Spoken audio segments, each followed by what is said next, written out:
भ्रष्टाचार की भट्टी लगातार 5 साल तक जली।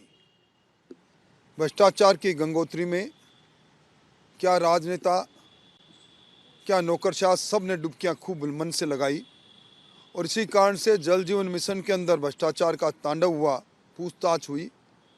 पर सरकार को मालूम था उन्हें भ्रष्टाचार करना है, संस्थागत रूप से भ्रष्टाचारियों को बचाने के लिए एंटी करप्शन एक्ट के अंदर सेक्शन 18A के अंदर संशोधन लेकर आए, जिसमें किसी भी अधिकारी से पूछताछ से पहले सरकार की अनुमति आवश्यक हो।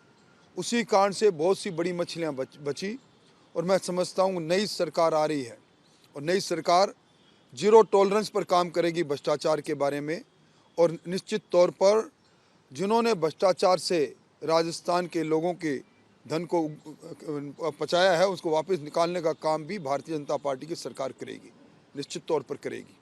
क्या ऐसे लोगों को जिन्होंने अशोक गहलोत की छत्रछाया में भ्रष्टाचार किया है और एसीबी जांच करना चाहती थी लेकिन दबाव में नहीं कराया गया, निश्चित तौर पर ऐसे लोग जिन पर एसीबी ने जिनको नोटिस दिया और एसीबी जिनसे पूछताछ करने चाहती थी, सरकार ने अनुमति नहीं की, ऐसे मामले जिसमें एसीबी ने प्रोसिक्यूशन सैंक्शन मांगी और एसीबी को सरकार ने प्रोसिक्यूशन सैंक्शन नहीं दी, इन सारे मामलों के लिए Bharatiya Janata party zero tolerance corruption पर काम करेगी। इसलिए इनकी सबकी समीक्षा भी होगी और आवश्यक कार्रवाई भी होगी। डॉक्टर साहब, इन सबसे इतर विधायक दल की बैठक जो है वो होनी है, पर्यवेक्षक नियुक्त कर दिए गए हैं। देखिए, अब नए मुख्यमंत्री और नई सरकार के आकार लेने की प्रसव पीड़ा समाप्ति की ओर है। दिनों के बजाय घंटों का इंतजार है। मुझे अधिकार नहीं कि मैं बैठक के बारे में अधिकृत रूप से कुछ कहूं, परंतु निश्चित तौर पर अब वो समय नज़दीक है जब बैठक भी होगी और मुख्यमंत्री जी का ऐलान भी होगा। आपको क्या लगता है कि मुख्यमंत्री कौन? मुख्यमंत्री वही जो हमारे दुनिया के सबसे लोकप्रिय नेता नरेंद्र मोदी जी की पसंद होगी, वही मुख्यमंत्री होंगे। राठौर साहब, अभी सीएम साहब जो कि कार्यवाहक ये आरोप लगाए हैं 6 दिन से ज़्यादा समय हो गया, लेकिन बीजेपी अभी तक मुख्यमंत्री का चेहरा घोषित नहीं कर पा रही है। दिल्ली में ये बयान दिया है उन्होंने। मुख्यमंत्री जी, निवर्तमान मुख्यमंत्री जी को शायद याद नहीं होगा, 16 दिन गुजर जाने के पश्चात उन्होंने मुख्यमंत्री की शपथ ली थी।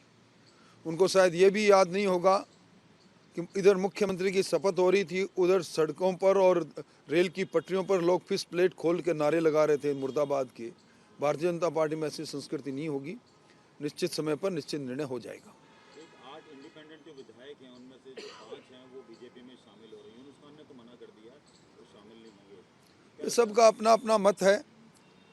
भारतीय जनता पार्टी के ऐसे कार्यकर्ता जो किसी कारण से टिकट नहीं पा पाए, उन्होंने पार्टी के लोगों से संपर्क किया है।